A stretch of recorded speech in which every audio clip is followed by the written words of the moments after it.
출애굽기 미리 보기 다들 열심히 성경 읽고 계시지요? 오늘은 저와 함께 출애굽기 12장부터 15장까지 이야기를 살펴보도록 하겠습니다.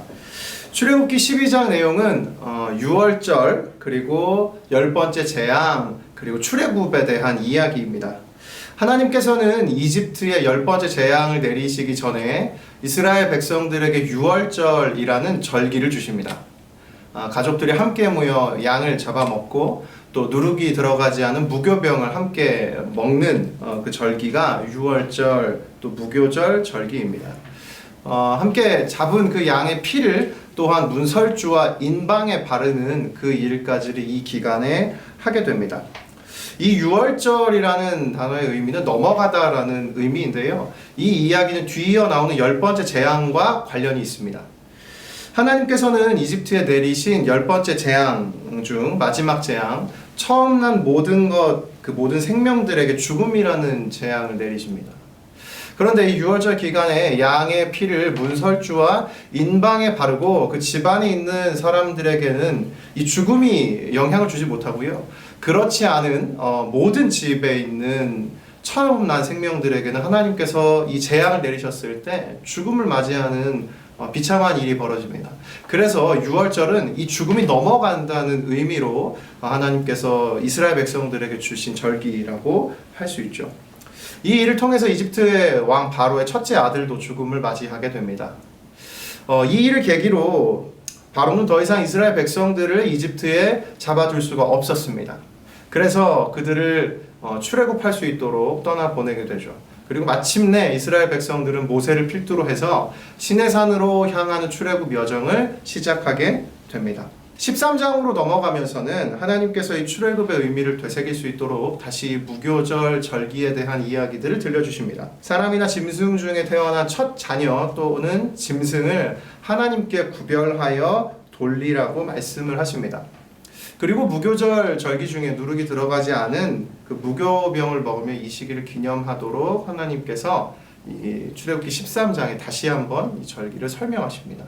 그리고 이후 하나님께서는 출애굽한 백성들을 구름 기둥과 불 기둥으로 그들의 여정을 인도해 가십니다. 출애굽기 14장에 다다랐을 때는 저희들이 잘 알고 있는 홍해 기적, 엄청난 하나님의 역사의 현장을 확인할 수 있습니다.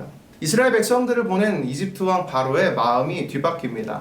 그래서 그들을 엄청난 군대를 이끌고 추격하기 시작을 하죠. 이스라엘 백성들의 상황은 눈앞에 넘어갈 수 없는 거대한 홍해 바다가 있었고요. 그 뒤로는 그들을 추격하는 이집트 군대가 있었습니다. 앞으로도 가지 못하고 뒤로 가지 못한 그때 저희들이 정말 가장 극적인 순간 모세가 들고 있던 지팡이를 바다 위로 내밀면서 이 바다가 갈라지고 마른 땅이 드러나 이스라엘 백성들은 이 바다를 건너게 됩니다.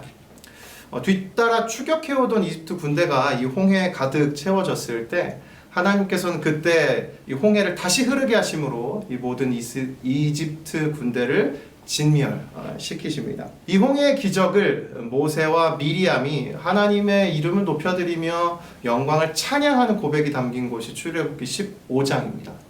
이 놀라운 하나님의 기적, 하나님의 영광스러운 그분의 이름을 찬송하는 아름다운 고백들로 담겨져 있죠.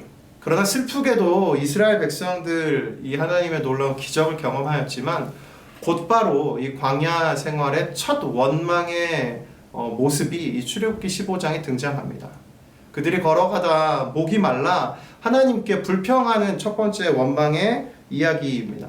그러나 하나님께서는 그들을 돌보시며 쓴 물을 단물로 만들어 주시고 물샘 12과 종려나무 70그루가 있는 엘림으로 그들을 인도하시는 이야기로 이 출애굽기 15장 이야기가 마치게 됩니다. 오늘 성경을 읽으면서도 느끼는 것이지만 하나님의 이 놀라운 은혜를 경험하면서도 저희들은 저희들의 삶의 오늘의 나를 바라보며 때로는 하나님께 원망하는 모습들도 있는 것 같습니다. 매일매일 출애굽기를 읽어가시면서 이 하나님 앞에 저희들의 삶에만 국한된 저희들의 시선이 하나님에게로 돌려지며 하나님의 그 은혜를 풍성히 경험하시는 저희 모든 대청교구 청년들이 되기를 축복합니다. 출애굽기 미리 보기 하나님 부어주신 은혜를 사모하며 남은 기간도 모두 파이팅입니다. 파이팅!